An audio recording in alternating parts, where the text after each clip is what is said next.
The lands of Grand Cathay have been enigmatic for decades in the Warhammer lore. But just recently, across two very big actions, Andy Hall from a former Games Workshop alum, I guess you could say, and the current head writer for Creative Assembly's Total War Warhammer franchise, has come to the fore and told us quite a bit about the lore of Grand Cathay. And he really kind of remarks that what we know so far is more or less the tourist kind of leaflet or pamphlet, like a quick little breakdown of what Cathay is really like. But in a exclusive lore table with myself and all of the other content creators, we were able to ask Andy Hall a slew of questions about Grand Cathay and kind of how it plays into the power scope of the entirety of the Warhammer world. In addition, the Lorebeard Podcast by Loremaster of Sotek and Great Book of Grudges, they also had an exclusive one-on-one here, or one-on-two, I guess you could say, with Andy Hall, asking him a lot of the same questions and honestly covering almost the exact same material that we did in our lore table. So today we're going to break down both of those instances together and go through all the information kind of compiled into a super dump. And Indie Pride from Milk and Cookies Total War just covered this the other day, so you can see the same thing there if you want to get a different opinion. But before we dive into the video, please go and check out Loremaster of Sotek and Great Book of Grudges' new Lorebeards podcast. They cover this whole thing with Andy Hall, but they've also done a number of other really cool episodes that if you're interested in Warhammer lore, anything Warhammer related, please go and check them out. They're very passionate about it. And Loremaster of Sotek knows, I think, maybe the most lore about Warhammer of anyone I know in casual conversation. So he definitely deserves a little bit of praise here. And I'll put a link in the description and the pinned comment. So please go and check them out. But the video here today is we're going to be pretty much diving through everything. I'm going to separate everything based on the chapters in the time will basically be based on the subjects that we're going to touch on. I don't have any kind of cool information to tell you up front because usually I do that in my videos. I guess the big things I can say are we're going to get we get information on who the other siblings are of the Dragon Emperor and Dragon Empress, who the Dragon Emperor and Dragon Empress are, what their overall power scale is according to other dragons, how the cults of Tzeentch and the Monkey King all play into Cathay and its overall grand lore. Just a ton of stuff we're going to get into here today, guys. So let's get started here on the grand dump of the grand lore of Grand Cathay. I thought of a lot of different ways on how to do this. Like, okay, could I do this all through really cool CG cinematics or whatever, but it would just become repetitive. So we're just going to pretty much be reading from a Google Doc that I've compiled everything in. It will also have little snippets of the lore to kind of confirm a lot of the things that Andy Hall has brought up and talked about. So it's pretty cool here that when as we go through this, you'll see that some of the stuff that he mentions is just been there for the longest time, right? It just kind of gets confirmed by Andy that it is going to make its way into the Grand Cathay lore. Whether or not that enters Total War Warhammer 3, I guess it's kind of up to time and seeing if that comes in as a DLC or whatever it is. But let's jump in here on this. The first question, or I guess the first topic here, is the Cathay Army book and how they really kind of envisioned the lore for Grand Cathay, because the initial approach for it and how to bring this into Total War Warhammer was we need to create the same blueprint we've been working off of. And every single faction that has entered Total War Warhammer has done so by effectively becoming an adaptation of 8th edition Warhammer Army books. So their first kind of order here was to create a Cathayan 8th edition Army book, which they did do. You can find this on the Games Workshop website where they said, yeah, we created the rules for it, and this is how we went about making this before we even jumped into Total War Warhammer. So it's kind of cool to see that it kind of took the same route as all the other factions to get that same treatment. And in a lot of the lore we've discussed so far, it follows suit with that, right? You get that kind of general propaganda that every Warhammer fantasy book has, right? Where it's like you're reading the High Elves and Tyrion is the world's best sword master. And it goes the same thing with every other ultimate fighter of that army book. So it just kind of follows that trend, which I like, right? It keeps that same feeling when you're reading the books or when you're reading the lore here for Grand Cathay. And the second bit is on, what is Grand Cathay's kind of placement in the world? How do they kind of see themselves against the other empires, against the main antagonists of the Warhammer world and chaos and what have you? And they definitely do fall on the order side of the alliance table, right?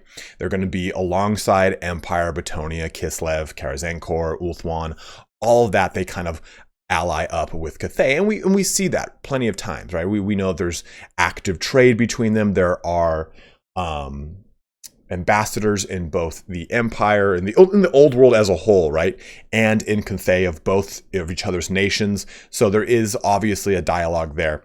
And they actually don't like the High Elves, and we'll get into that a little bit later, but they do not like High Elves because High Elves ride dragons and Cathay's,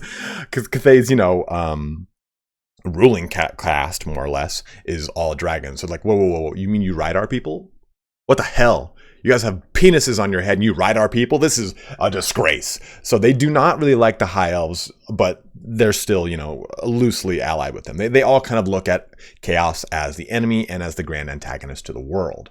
And one of the big things here is that one of the reasons why CA wanted Cathay in the game, wanted good guys to fight against all the nasty chaos races. Because had they not added Grand Cathay, and let's just say that launch races were Kislev, Ogre Kingdoms, and then your 4 mono gods. And let's just throw an undivided mono god into there. Or what? No, not undivided mono. An undivided Chaos Demons faction.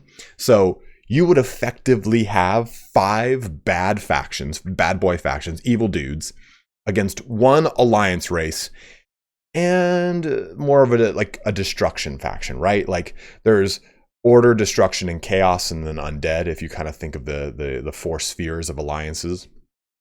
And there's always kind of some overlap. And the ogres they're more neutral than anything. If you really want to look at it, there'll go be some mercenaries for the Empire for the right price. But they'll also go kill Bretonians and dwarfs just the same, especially the latter because they taste so goddamn good to them. So it's like you look at that and you go, okay, well, only one of these has a true motivation to fight against chaos. Ogre's going to fight against themselves or anything in their way. So it kind of makes a little bit more of a justification when you have these 2 bastions of the alliance, right, in both Grand Cathay and Kislev, who act as the relative northern bastions of their portions of the world, right? Kislev is the first stop against chaos in the old world, and then Cathay is the first stop for chaos in the Far East. So it kind of makes sense from a narrative standpoint, and I'm all for it. But now moving into the technology level for Grand Cathay, we have something that's pretty interesting, right? Because Grand Cathay does have a really interesting take on a lot of the technology that we've seen so far, right? It's not the steam-powered steampunk of the Empire in the old world or of the dwarfs, but it is nonetheless still pretty fantastical, right? We have gigantic constructs jumping around and doing jujitsu and everything like that. But we also have still crossbows, and we have some gunpowder and stuff like that. But Cathay claims to have invented gunpowder, and the dwarfs actually admit that Cathayans do better gunpowder than them. But the kind of trade-off here is that the Empire and the dwarfs are more industrial nations, right? They can mass produce all of these things because they're using all the technology that they can do this with, whatever you want to call it. But Cathayans, on the other hand, are, as I've put here, each crossbow or gun is an artisan/artificer created project. So there's more craftsmen in the nation as a whole. So because there's such a high population, they can effectively mass produce. So they create the illusion of mass production because rather than having 15 people making crossbows, they've got 15,000 people making crossbows. And then we also see the presence of other things, as Andy Hall was talking about, like vermilion warbirds that power the aircrafts could be related to the Phoenix, many similar creatures in Cathay that have old world analogs such as Wubon chimeras and Manticore. So Andy was kind of saying that while it is a different world in the East, it is very similar at the same time, and a lot of things have some sort of parallel across to us, especially like the Terracotta Sentinels, which when we think of constructs, we think of Khemri, right? We think of the Tomb Kings or the Nehekarans, and this very slow, plodding, kind of jankety moving construct where it's very different. And they wanted to create a distinction, Andy was saying, between the constructs of Nehekara versus the constructs of Cathay. And Cathay are imbued with the, this ancient dragon magic that people don't really know about. And they're these sentinels, hence their name, terracotta sentinels, that are all over the nation that kind of act as statues, but can come to life and come and guard the locations that they are kind of warding over. And it's very much the same, right, for Nehekaran statues, but they move at a very different pace. They're a little bit more, well, like I said earlier, plodding, but I do like this kind of stance and difference here. And that's why they are a little more agile and they take a different role in combat, right? So really like that they've created a difference in the technology, but for different reasons. And it's not just simply Cathay makes better stuff. It's like, no, they've got so much manpower, they can produce things on a crazy level, but their things on that level are all these highly crafted items and everything like that. And referring to that dragon technology with the Sentinels, we can get into the Dragon Emperor a little bit here. And we'll talk about him more in a couple subjects from now. But this was kind of a little bit of an enigmatic, kind of dodgy area for Andy. He couldn't talk to us a bunch about the agenda of the Dragon Emperor, but he kind of has this Warhammer 40,000 Emperor of Mankind tucked away in the mountains, working on his project to break into the Black Library type of agenda, or at least air about him. He's working on something. No one knows about it, but everyone trusts that it's going to work towards something better for the entirety of Cathay. While at the same time, his children are running amok throughout Grand Cathay, dealing with issues, dealing with infighting, but at the same time wondering where dad is, what's dad doing, vying for dad's attention. So very similar to the space opera we get in the Horus Heresy leading up to it, right?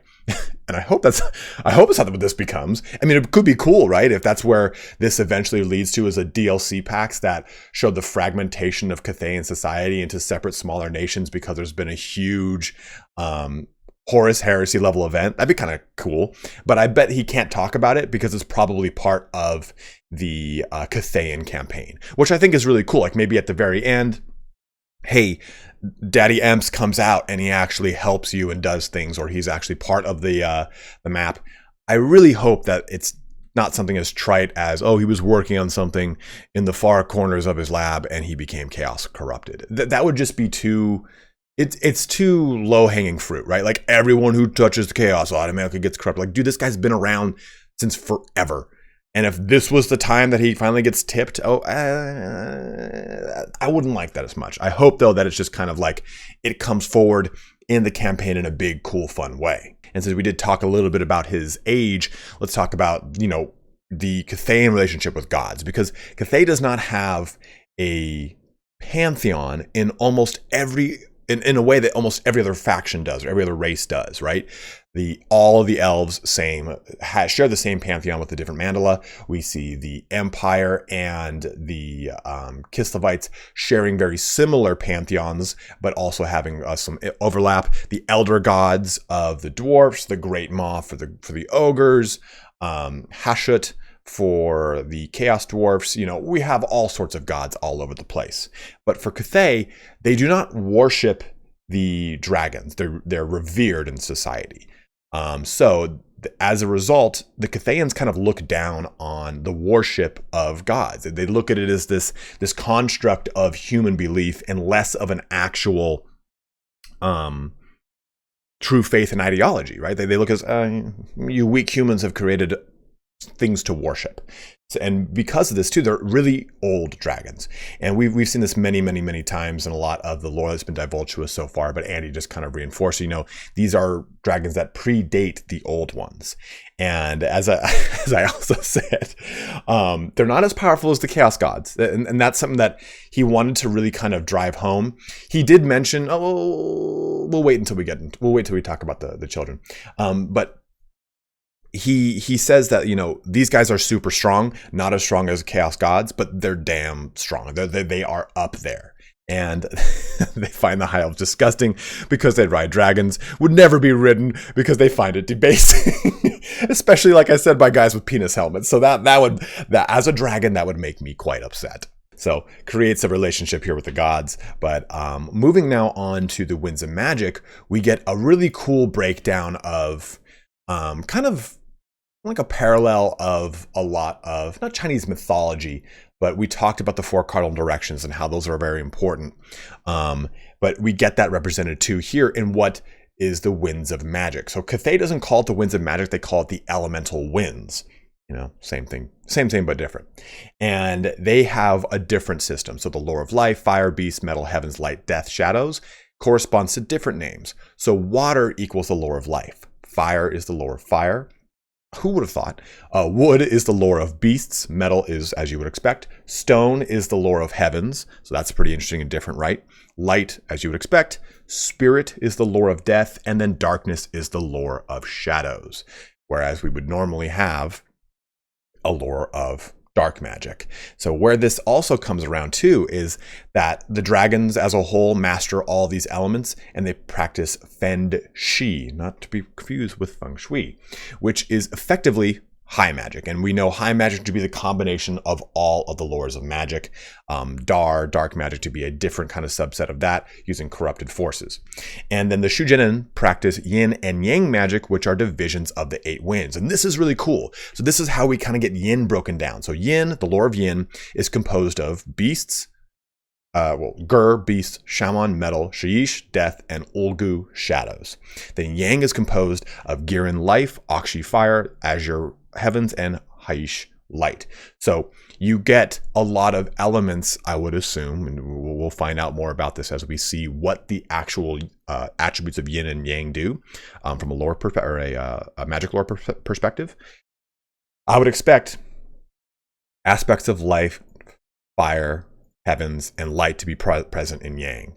And with yin, beasts, metal, death, and shadows to be present in those spells. It's just as far as some of the effects, right? You could say, oh, well, hey, that feels very borrowed from the lore of shadows, or that's a healing ability. There's your lore of life right there. That's a big, massive explosion. Well, there's your lore of fire, right? And we already kind of get a little bit of a taster of these just by looking at the name. So it's cool to see that there's a direct correlation between this and the elemental winds.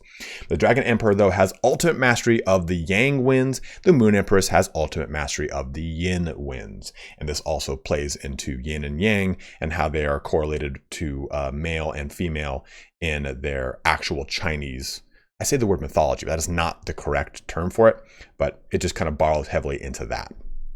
So I really do like that. But let's move on now to the northern border and the River of Souls, because we know the Bastion to be that northernmost portion of the realm, right? We know the Great Bastion is what divides pretty much the lands of Cathay and the Chaos Waste to the north. But there's also the Dragon River. And it's cool to see Andy confirm stuff like this because it gives credence to the lore that already existed. For the most part, he's taken everything we've known about Cathay so far and confirmed it in some way, shape, or form, or gave us more to extrapolate and confirm on. And we'll get to that when we talk about stuff like the Jade vampires, when we talk about the Monkey King a little bit. All these things, they still are very present, and it's cool to see this because it felt like a lot of it was thrown away. It felt like a lot of it was just kind of, okay, well, let's toss it aside. Because I think, me personally, looking at the lore and comparing it to the Kislev reveal, it felt like Kislev was all homogenized just down to like one single cultural group, when Kislev is filled with plenty of different cultural groups, which is kind of mirroring the same historical trajectory of the northern, southern Slavic groups and how all this came together to create the lands of Rus and so on and so forth further down the line. Like, it's important to have that stuff as a parallel for Kislev. It makes it diverse and interesting. So it's cool, like I said, to see a lot of this lore confirmed.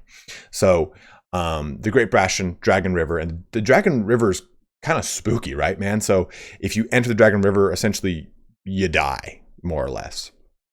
And we get this little excerpt here that says, a wonder of Grand Cathay is Wei Jin, the seat of the Dragon Throne and capital of the Empire. Reputed to be the greatest city in the world, it is home to such wonders as the Paradise Gardens, the Temple of the Two Moons, and the mystical River of Souls, said to allow passage to the underworld. And that river has its terminus in the Jade Sea. And that river, of course, you can see it intersecting into Wei Jin, and that's where the Cathayans believe it to be an entrance into the underworld. But we've talk now about a lot of the Dragon Emperor and kind of what their presence is. But let's go now into the Dragon's Dynasty and everyone included within it, because this is a pretty dense subject and it's a really cool one. So we have the Dragon Emperor's name. It is Zhen Yang, as Andy says. And again, he's working towards some inscrutable goal and contemplation, some, emperor of mankind up in the hills type thing. But the Emperor and Empress are the most powerful dragons on the planet, disputed by Galenos.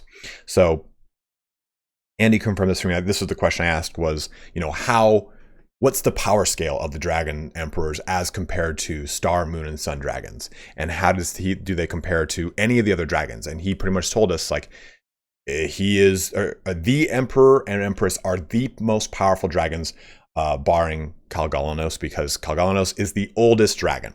There are a ton of dragons that just kind of sleep underground in the earth and just don't do anything, and that's one of them. So I guess you could argue that of dragons on top of the Warhammer world that are currently active, these are the two strongest dragons, and it seems that they have parallel strength levels. It seems to be that way, and the Celestial Dragon Emperor seems to be more of an overt force, especially in times past, while the Moon Empress, who is Q Yin is her name, she is a little bit more on the anti-subterfuge side of things.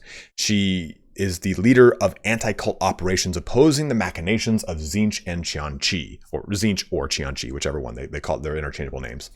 And in addition to that too, she's a galvanizing force for female soldiers.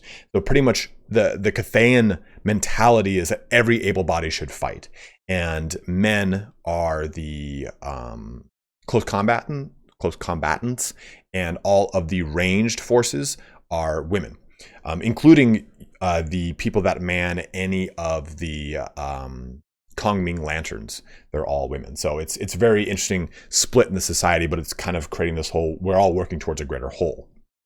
But in addition to that too, we get the different rulers of the different cardinal directions. We already know Miao Ying is the Storm Dragon of the North and in control of the Great Bastion, but Andy gave us a little bit more information too on Zhao Ming, the Iron Dragon, right? The Western ruler, the White Dragon Tiger. White Tiger is the direction. He's the White Dragon, the Iron Dragon of the West. It's over there somewhere. So the alchemist cabal that is very prevalent in Shenyang is the House of Secrets. And we also get a little more information from Andy on how the Great Maw kind of came to be, because it was always said that the Great Maw, this great meteor that comes down and smashes into the planet and bores itself through the planet and exits out the maelstrom, well, it creates the maelstrom by exiting out the other end of the planet, is what then becomes this huge driving or huge ritualistic faith worshipping force for the Ogre Kingdoms, was inadvertently brought down by Cathay, not intentionally, which was the original supposition, was like, oh yeah, they probably brought down intentionally. So the Dragon Emperor and his Ashmasters did not intend to pull down a warpstone or alien meteor. But nonetheless, we get that full confirmation from him. And we get a little more information on how caravans kind of work in and out of Cathay, and how Tilian, Marienburgers, and Cathayans travel to and from. But it's a really, really low success rate. Like, well, 1 in 2, which is 50%, or 1 in 5 make it. And those who complete the journey become very wealthy, as you would imagine, because Cathay has so many lauded, not just say artifacts, but all sorts of everything. And it follows that same parallel, like I was saying before, of the Silk Road. So very interesting indeed. And also Shenyang is a pretty important location because, as you know, it's like this, it's the westernmost hub for Cathay into Tilia, Estalia, the old world, so on and so forth. And as thus, it houses all of these ambassadors that are seeking audience into Weijin and want to speak to the Dragon Emperor or consorts or anything of the sort. So it's a pretty big kind of melting pot city, which then allows people to disseminate further into the empire. And it's a pretty cool little stance there. So for the southern ruler, we get Li Dao, the Fire Dragon. So this is where the Monkey King comes back into things. We know the Monkey King ruled Cathay for a time, as the lore from Games Workshop tells us, and then he fled to the south, just one of those statements. But we do know that the Monkey King and the Fire Dragon have been in frequent conflict, which just spices my apple. That's not even a term, but I'm using it right now because that tells me that is right there. The monkey and the fire. Is that going to be it? The monkey and the dragon. The monkey and the dragon. There we go. There's your DLC right there. Monkey King, part of some sort of Tzeentch force, and the fire dragon, some sort of Cathayan expansion, bringing a bunch of stuff like,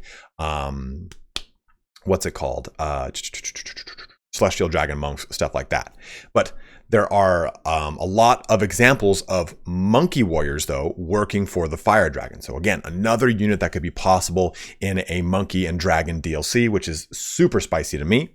And what I think too is really cool about the southern region is it's a little bit more tribal,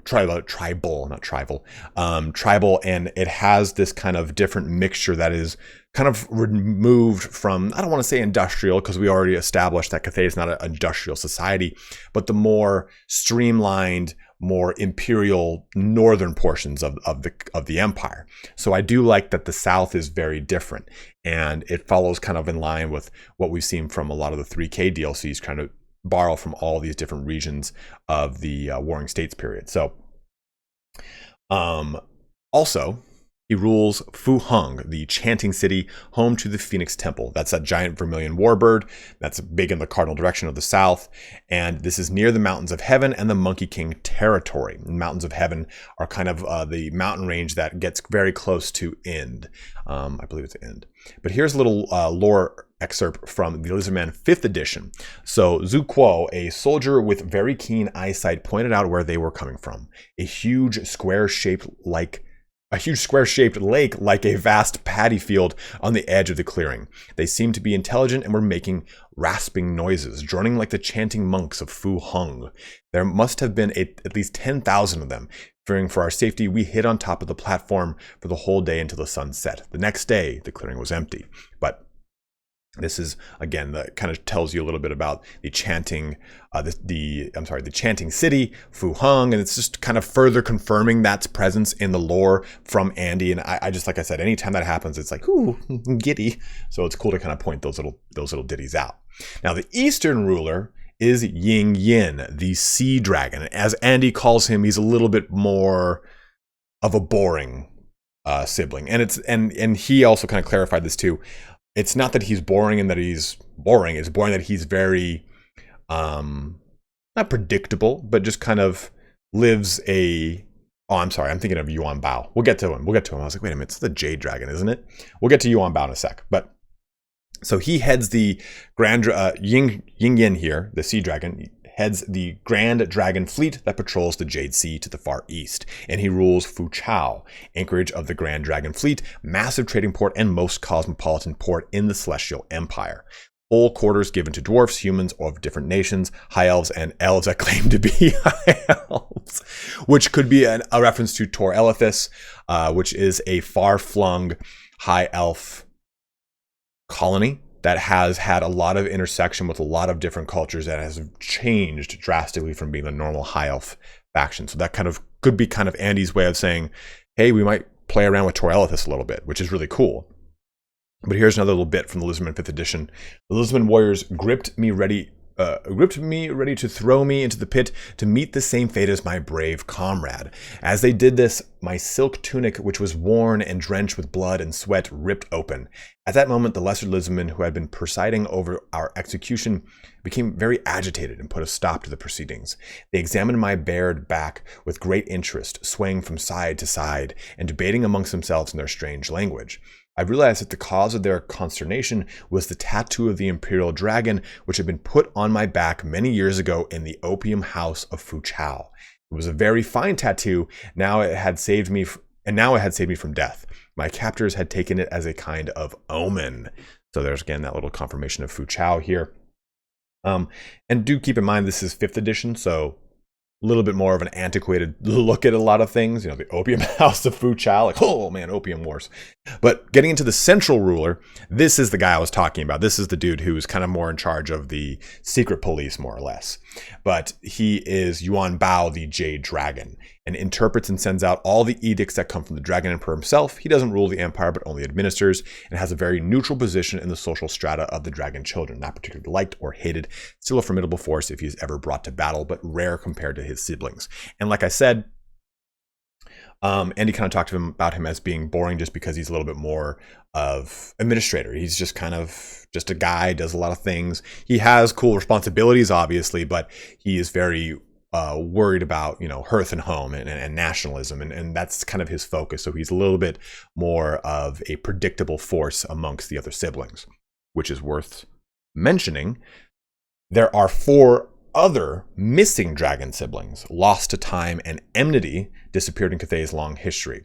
And the spirit dragon is rumored to lie deep within the Dragon River. So there's some interesting kind of talk here about how the other siblings are not really there, but they're kind of there. Might this be a part of the campaign? Who knows? Maybe it's your goal to try and find the other siblings. Maybe they're lost in the realm of chaos. Maybe the spirit dragon is going to be the one who points the way. It's really interesting to find out that there are 4 more siblings on top of these ones that already exist. So I do like that. A very interesting little bit there.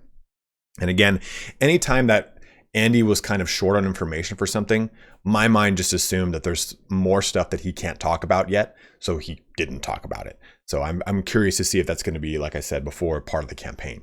But the dragon-blooded Shujinin are the descendants of these dragon children. Over the long history of Cathay, the dragon children have taken mates from amongst the human populace and produced offspring. They cannot transform into dragons themselves, unlike their immortal ancestors. So remember what I was saying? I don't know if the dragon-blooded Shujinin can transform. We now have that confirmed. Not like from a campaign mechanic standpoint, we just got it confirmed from Andy from the lore standpoint, so we know we won't be getting that as a portion of the game. Well, now let's move into a real spicy subject, the Jade vampires. And this is something that a lot of people have said, where are the Jade vampires? Where are the Jade vampires? And it's cool to hear him outright say that they exist. They're part of Cathayan society still, in the same scope that they've been for so many years. And we know of all the bloodlines, right? We know of the von Karsteins, we know of the Strigoi, we know of the Blood Dragons, Lamians, and the Necrarchs, the big 5. But then there's 2 other ones. These 2 other ones flee from Neferata and Nagash to Cathay, creating the first Jade blood vampires. And there's also Messes, who goes and forms another bloodline of these like disgusting insect abomination vampires in the lands of Araby. So if they somehow did an Araby down the line, it'd be cool to see those come in as well. And the Jade Vampire has a very interesting kind of role in Cathayan society because they kind of follow a little bit more along the lines of Lamians, but a little bit more too of a overt role in society. So to this day, Cathay is riven with internal strife as each remaining vampire has 1,000-year-long schemes planned against his enemies. As age has wearied them, the diseases and addictions they inherited from their master has ravaged their bodies, and they require more and more drugs with each passing decade. Their eyes cloud over, their skin grows translucent, and their blood has become an ooze of bright green ichor. Thus it is that the few holy people who are permitted to look upon these ancient monarchs know them as the Jade-blooded. So, and it's different too than the other ones because I'd say they follow a little bit parallel to blood dragons as well, right? Because blood dragons are more about honor, and the Jade-blooded are about justice. And as thus, they've woven this very huge web of subterfuge and infiltration deep into Cathayan society. So it is very, very, very interesting to see them present in the current Cathayan lore, but I'm also curious to see how they'll come into it. Will we get a DLC like the Jade and the Jade, the Jade-blooded vampires and the Jade Dragon Yuan Bao? Like that'd be pretty interesting to see those 2 characters come into it, because Yuan Bao, is about uprooting subterfuge and corruption and trying to end it. So it would be pretty interesting to put this character against the Jade-blooded vampires. But again, very, very cool to see this being brought into the lore officially now for Cathay. And since we're on the subject of subterfuge and things infiltrating the deep underbutt of of Cathay, let's talk too about the cults of Tzeentch in Cathay, because we know that the cults of Tzeentch are a very big thing in the older Cathayan lore. and it's a pretty big portion of it. So the cult of Tzeentch has found purchase in some of the darker cities Cathay, including Beichai, which has always struggled with Tzeentchian cult activity. And we know of the character Dianchi, who has had a lot of run-ins, right? I said earlier Dianchi was another name for Tzeentch. I meant to say Qianchi was. Dianchi is a big leader of the Purple Hand, a Tzeentchian cult, and very, very important here. He has had plenty of dealings with the Monkey King, so I wouldn't be surprised if he is part of a Monkey King DLC. So the Moon Emperor, so like I was saying in the Moon Emperor section, has agents dedicating to hunting down these cults, and agents informed by murderers, plural group, of Onyx Crowmen. Onyx Crowmen, again, coming back into the fore here. The Crowmen serve the Empress almost exclusively and act as omens of Tzeentch activity. So this, what's cool about a lot of this lore is that Andy, in so many ways, has confirmed the presence of the Monkey Warriors, of the Onyx Crowmen. He's talked about the Celestial Dragon Monks in so many ways. So we get the presence of these things existing, at least in the new created lore for Cathay. So it makes it very exciting to see that they'll possibly come in as DLC or whatever in the future. But here's a little lore excerpt here. Encircled and trapped, the Bray Herd's savagery was soon overwhelmed, and Sile watched on in grim fascination with his witch's sight as great minotaurs were dragged, bellowing and helpless, into the air by living statues of onyx, neither raven nor man in shape, and gutted by glittering talons. So that's a little excerpt here to give you an idea of how brutal the Onyx Crowmen would be. And they'd probably... They would either be a monstrous force of very similar to Vargeists, or they would probably be similar to, you know, carrion, what are those things called? Carrion pigeons for the Tomb Kings. I know they're not pigeons, or even fell bats, right? Like a swarming little unit. Either one. But a Cathayan agent dedicated to hunting down each cult is what Andy would go to the editors of Black Eyebrow with if he had the chance. So that'd be his kind of take on wanting to expand further into this if he could, meaning that maybe they have that possibility in the future. So now that we've gone into a lot of the internal politicking, it's important to know about some of the neighbors of Cathay, right? Mainly, you know, Koresh, Ind, stuff like that. And we get a little bit of a mention here. So Cathay is largely hostile against East and South. The South is the Mountains of Heaven, where the Monkey King resides with his monkey warriors, and is a pain in the side of the Fire Dragon and Cathay. Though often antagonistic, the Monkey King has occasionally allied with Cathay when interests aligned. The Monkey King has also once successfully claimed the throne of Cathay in the time of darkness and disharmony, which we know about, which is basically the Warring States period of Cathay, where all of the siblings are having a big infighting, and the Monkey King takes advantage of it. The Jade Sea to the east is war-torn. The Dragon Fleet is kept busy, most likely fighting Nippon and Dark Elves through, although Andy did not specify. Because I don't know if like I said before, anything he didn't go into or just like kind of left purposely vague, I assumed Andy Hall was saying that like, well, I can't go into this because we probably want to maybe further to visit it down the road. And it's a general policy for Games Workshop, right, to not say anything definitive unless it is definitive. Like they don't want to say like, oh yeah, you know, Nippon and Dark Elves and Pygmies. Wait, did you say Pygmies? The things that have only existed in one entry of White Dwarf? Yeah, I know those exist. Like he's not going to say anything that's going to get him in trouble. He's a veteran of the Games Workshop lore, so he knows plenty of what he can and cannot say. But also we get Skaven that infests the Warpstone Desert, as noted in the Games Workshop blog, but nothing about Undercities. Nothing at all, because that was a big part of early Cathayan lore, was that there is a huge Undercity under Wei Jin, like a massive one. So also too, that Skaven are not denied in Cathay. And the whole adage of Skaven, they don't exist. You know, rodents of unusual size, never heard of them, don't exist. That was created by the Inquisition to prevent humans from actively trying to hunt out and root out Skaven, because they knew that the Skaven outnumbered humans drastically, and they figured if they tried to be antagonistically trying to destroy them and root out all their undercities, that the Skaven in their paranoid schizophrenia would freak out and overwhelm the human empires, which I swear to God does not happen in the end times. Hint, yes, it does. So kind of an interesting little bit there.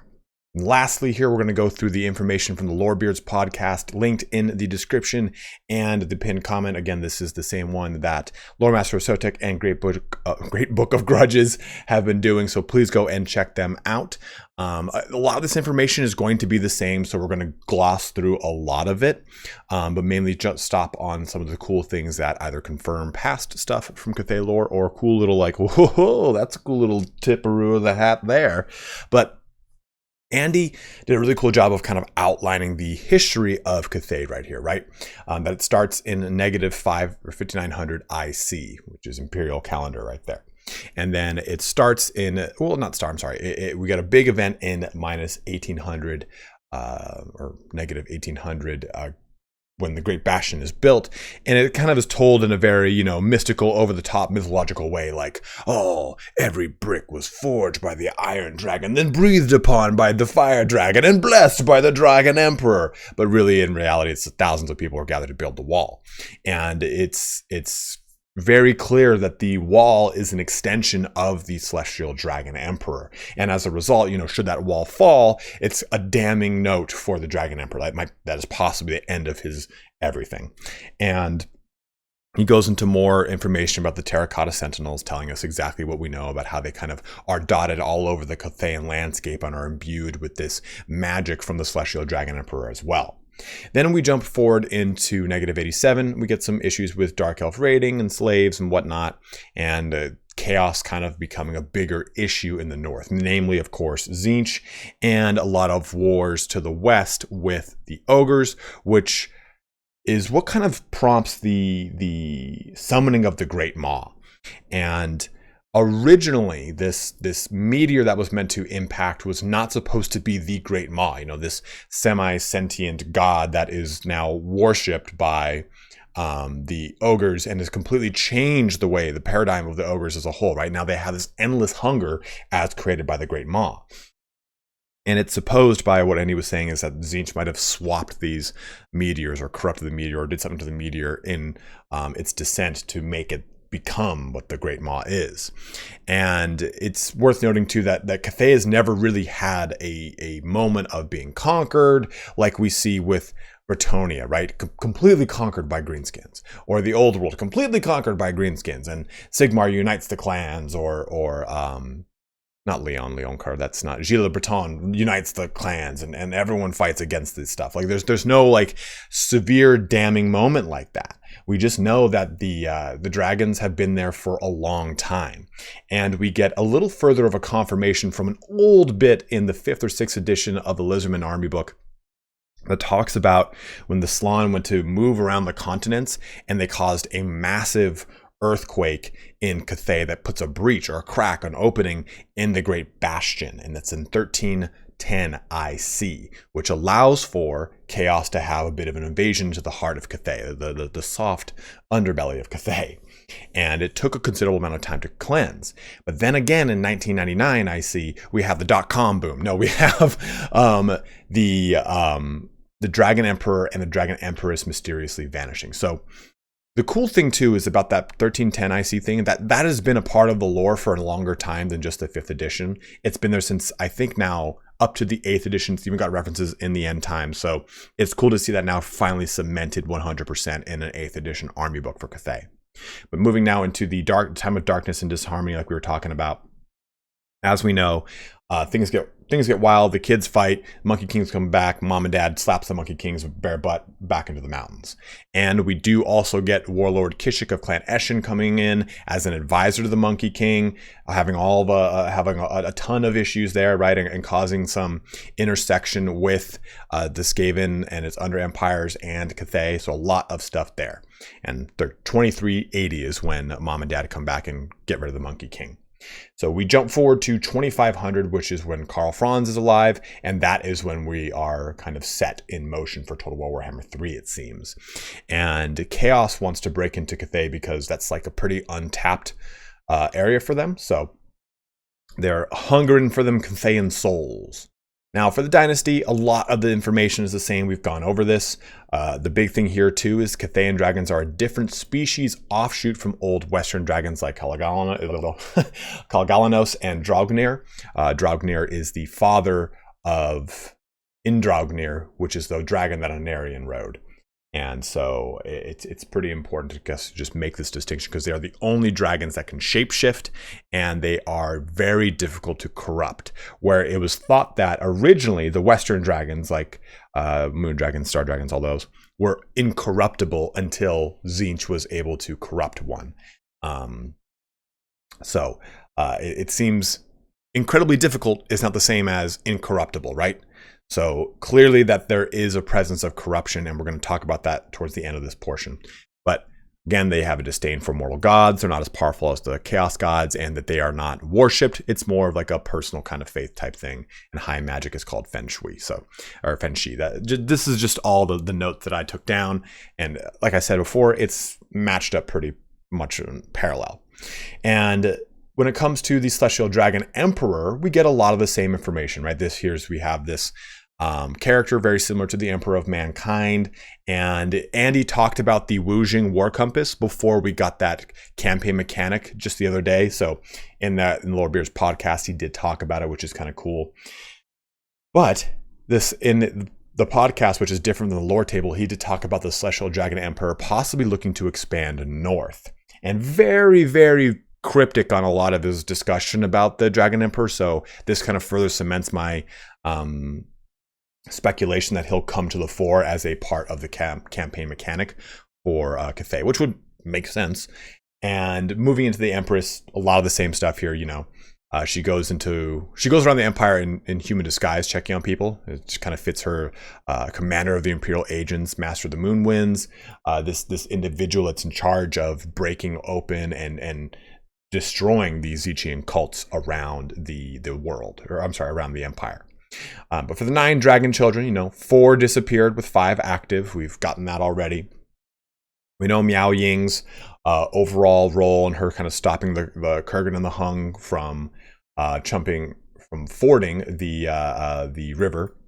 And we get Zhao Ming and his discussion about magic users, which is actually interesting. He didn't tell us this much in the lore table, but magic users for the most part are not, it's not that they're condemned, but they're not sanctioned by the Dragon Emperor. Only a few wins are, namely, of course, the Lore of Heaven, manipulating Ashamancers are accepted. The cult of Qianqi uses such discontent to recruit non-sanctioned wizards. Alchemists are not sanctioned, and their presence is really just Zhao Ming flexing his power and influence as he favors them. Because, he's all about that action. And because of it, alchemists of fire and metal have their House of Secrets, which we talked a little bit about, and they go into the wasteland and search for treasure and bring it back, and Zhao Ming kind of obsesses over it. So that's kind of his role in fostering fire and metal magic in his portion of the world, in Shenyang. But Western Cathay, Tower of Ashashir, we get the Shenyang, Warpstone Desert, Skaven, tons of stuff like that. There's also Warhammer radiation that they've got to deal with too and contend with. They have like mirrored shields to make sure they don't deal with it. So very interesting thingy there. The Jade Dragon, like I was saying, Andy said he was boring, but just reliable. And that's what I mean by boring. He's just not a crazy dynamic, like, oh, I'm the Western Dragon and I'm twirling my mustache because I'm going to huff warpstone dust, or the Northern Dragon who's just like extremely narcissistic. Like the Jade Dragon just seems to be like hey, I'm about duty, reliably so, and doing what I need to do to make sure that the Empire is constantly working as it should, and that's his primary role. So that's kind of further cemented by Andy. And the Fire Dragon is a little bit different here too, because this is where we start to get stuff like Ind and Koresh coming into this. This podcast, man, when it talked about Ind and Koresh, 0 to midnight. So, or 6 to midnight. 0 is pointing forward. This is from 6 to midnight pretty fast. So we know about the Fire Dragon Liu Dao, and we know how he is constantly fighting with the Monkey King, but also every so often he'll ally with the Monkey King, and that's a huge development. The Mountains of Heaven mark the border territory of the Monkey King. Great, Monkey King himself is kind of evil. I would say he's like chaotic neutral. or good good evil. Is that it? Yeah, chaotic. He's chaotic good or evil good. Man, my D&D thing is just off the charts right now. But he's definitely not evil, but he's more chaos aligned. And at the same time, the dragons know they can just completely destroy the Monkey King, but they don't because he acts as a buffer between Cathay and Ind plus the Nagas of Koresh. Not just Koresh, the Nagas of Koresh. That is huge. We know, you guys know I've been covering the fan project for Koresh, so this is a massive development for them. They were super stoked to hear about this, so I am as well. Hopefully this brings us Ind and or Koresh as a possible expansion onto Total War Warhammer 3, especially because the Mountains of Heaven are present, or are where the Monkey Warriors are present, and they are the second largest force, or the second largest populace in Cathay. So it's not like the Monkey Warriors are just, oh yeah, they're over there in the mountains. No, they're a huge part of the population. So that's a massive tip there from Andy saying, like, oh, they're pretty big. It's not that they're small. Also, in that same breath, we talk about the Celestial Dragon Monks, and that they're still in Cathay, but Andy kind of talks about how we might not see them in their normal iteration, right? In the iteration that we've come to expect them in, that they might be changed a little bit for the lore purposes. So I'm not sure if it's to maybe kind of make them a little bit more distinct and less like the prototypical Shaolin monk style fighting character that we see in almost every iteration of any kind of Chinese fighting monk. So I'm not sure if that's what he was hinting at, or if he was just saying like, we might not even see them in the game. Not really sure. So very, very, very interesting to hear about that. But here's a cool little excerpt here. The Monkey King is a thorn in the side of the Fire Dragon, and the two are often at odds. This amuses the Monkey King, especially as the Fire Dragon must often call upon his Monkey Warriors to defend the southern provinces of the Empire from Ind and the Nagas of Koresh. Like I said, super exciting development. And into the other dragon here, the Sea Azure Dragon Ying Yin. He deals a lot with, keeping the coastline secure, right? The Admiral of the Grand Dragon Fleet, we talked about that. But this is where we hear more about where he's trying to be proactive against sinking a lot of the raiding ships from pirates. Okay, whatever. Dark Elves, expect that. And other human nations that I'm not going to name. Tilia, Estalia. I don't know who it could be, but I'm stoked on it, especially because we just got a really big lore dump on the Border Princes just the other day too. So there's a lot of stuff kind of hinting in the Lorebeard podcast and in the lore table of stuff that Andy either couldn't talk about, wouldn't talk about, or alluded to, other human nations that I'm not going to name. Okay, well, why? So probably a human nation in some way, shape, or form coming to Total War Warhammer 3. We already talked about Empire being a very prevalent force in the favorites of campaigns, so I wouldn't be surprised if we see some sort of Empire representation in Warhammer 3. Also, too, Eastern Cathay, wealthiest region because of numerous cities dotting the coastline and famous trading ports like Fuchao that house substantial populations of High Elves and peoples from all across the world. Home of the Dragon Fleet, guards against Dark Elves, and other unnamed regions. So there's a lot of stuff kind of going on here, and I think it's really, really, really cool. And it kind of maybe tips too at the fishmen, right? Rumors of needle-fanged monstrosities jumping aboard ships in the Great Ocean. Who knows about that? And he again further confirmed Jade-blooded dragon, or Jade-blooded dragons, Jade-blooded vampires. Rocket flees to Cathay to create the first Jade-blooded vampires. So those are those two big reveals from him. But here's this little ditty.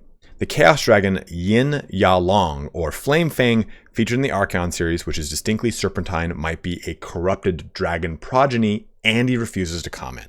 So this could be part of the hidden ones, right? Hidden ones? That's not even a term. That's not even, he didn't say that. He didn't say the hidden ones. But the ones that were lost to time and enmity, right? The four disappeared. We know where the spirit dragon is, that he might supposedly live in the river. And we have another one right there. So that leaves us with two more. So I'm very curious to see if these four disappeared siblings become a portion of the Cathayan lore and campaign in Total War Warhammer 3. But that brings us to the end of our deep dump into all of this massive lore to jump into here with Grand Cathay. And this is very exciting. We have a lot of things that were confirmed for us from a lot of the older lore, just tons of stuff, guys. So thank you very much for joining me on this long romp. Hopefully it was an enjoyable little thing to listen to while you did a lot of stuff around the house or whatnot.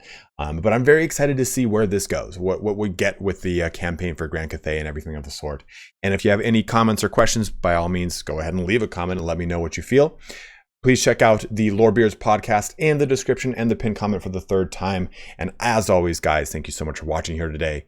Have a good one and take care.